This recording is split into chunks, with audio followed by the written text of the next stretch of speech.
bengicela ukubuza kubaba kuyibona na mhlawumbe noma basinike incazelo okuyiyona.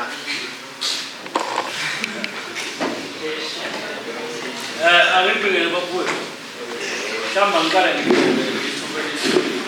asikaze sithole thina ngekhathi zethu liyithuba nje esiliqabukayo esiliqalayo. Nginenhlanhla-ke mina ukuthi ngilithole kodwa-ke ngiyose kukunina ukuthi ngizoyiphatha ngayiphi indlela.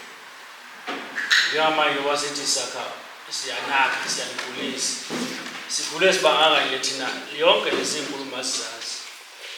Mhlawumbe ukubuyela nje uzwini lendaba yendoda ngiyayizwa futhi ngiyayithanda kodwa-ke ujobe echaza nje umfokamnyandu laphana enye into ke besifanekiso ngendlela yokuyiphatha kwakho kungeve ngoba usuyileyo yabo.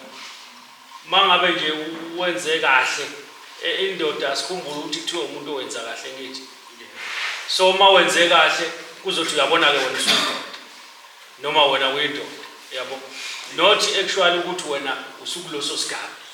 Uma sikhuluma ngendoda nje esakhe indoda sibheka indoda nje singabheki izenzo qala. Masikhuluma ngendoda sikhuluma ngomuntu ononkosikazi. Ma ungenayo unkosikazi ngisho ngabe usumdala kangakanani nomfana. Yayizwa lona. Ma ungakaze usinelwe icece angisho njalo umfana. Indoda nje into yokuqala umuntu ononkosikazi. Masikhuluma ngendoda. Then ke indoda ke umuntu onakela nje obasisho sekungenelela sekuxhakela lezo zinto ukuthi ilento uma sikhuluma ngomuntu wesilisa noma umnumzana ngithi igama lomnumzana kuyenzeka umnumzana kodwa angabe indoda. Yabo. Ake sithi umnumzana akayena umuntu odla ekhaya angisho njalo. Siyothi indoda le ngoba inezinto sekubheka ukuthi kunezinto angazenzi ekumele ngabe unayo impela unkosikazi kodwa manje akodla ekhaya akayinakekela iy'ngane. Iy'ngane kukhelwe iy'cathulo zesikole kodwa ukhona yena uyasebenza. Yabo. Shuthi izinto zobudoda akazenzi kodwa yena ngokweposition yakhe ngokuthi usinelwe unonkosikazi uyindoda. Ugcina sekuthiwa ngithi kuzomela umuntu masekuthiwa awundoda yalutho wena. Yena izinto enjalo. Ingoba kuyiyona indoda kodwa ekugcineni akayindoda yalutho ngoba sekunezinto ekufanele ngabe uyazenza la ekhaya akazenzi. Uphuka izibaya akalungisa isibaya. Yabo. Ufica apha zezindla akalungisa isicaba. Yabo. Ayikho into ayenza ekhaya eyenza ukuthi izingane zakhe zibone ukuthi ayikayicha thina sinobaba noma engeke anelise ngako konke kodwa ekugcineni izenzo zakhe azinabo ubudoda. Yabona ngithi sesibheka izenzo ke manje ukuthi ngokweposition yakhe uyindoda ngoba unonkosikazi unomuzi kodwa ngokwezenzo zakhe ke hayi ngokweposition akanabo ubudoda. Uyabona leyo. So ubudoda ke uma kuzokuthiwa ubudoda bukhulelwa akushiwo ukukhulela lokho. Yayizwa leyo. Makuthi ubudoda bukhulelwa kusuke sesibheka izenzo ke manje ukuthi noma umncane kangakanani mhlawumbe una 15 years kodwa izenzo zakhe ekhaya uyakwazi wena ukuthi uyoqaqa imbuzi ngale ukuthi uzutshela uyifake esibayeni. Uyakwazi ukuphuzisa inkomo ubuyise inkomo uyifake esibayeni.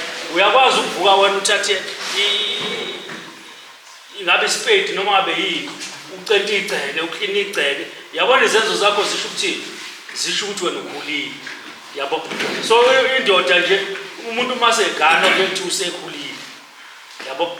Izenzo zakho zisho ukuthi ukhulile ingako uzothi una 15 years sithi hayi windoda ubani. Yabona. Kodwa wona nkosikazi awuganiwe ngithi kodwa sesikubiza ngendoda ngezenzo zakho. Shuthi indoda nje umuntu owenza kahle. Kumncike kubili. Indoda umuntu ozoba ukuthi unonkosikazi nomuzi nezingane bese kuyakuthi yena uziphethe kanjani ke yena. Yabona.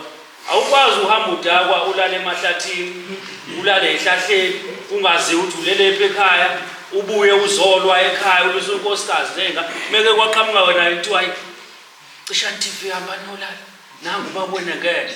Yabona. Bese sithi indoda ke la. Yabo. Kwakujabule abantu uma ufika ekhaya. Indoda ke mawunjani. Noma bekuthiwa ke uyasebenza kodwa unkosikazi ikini la ufika khona.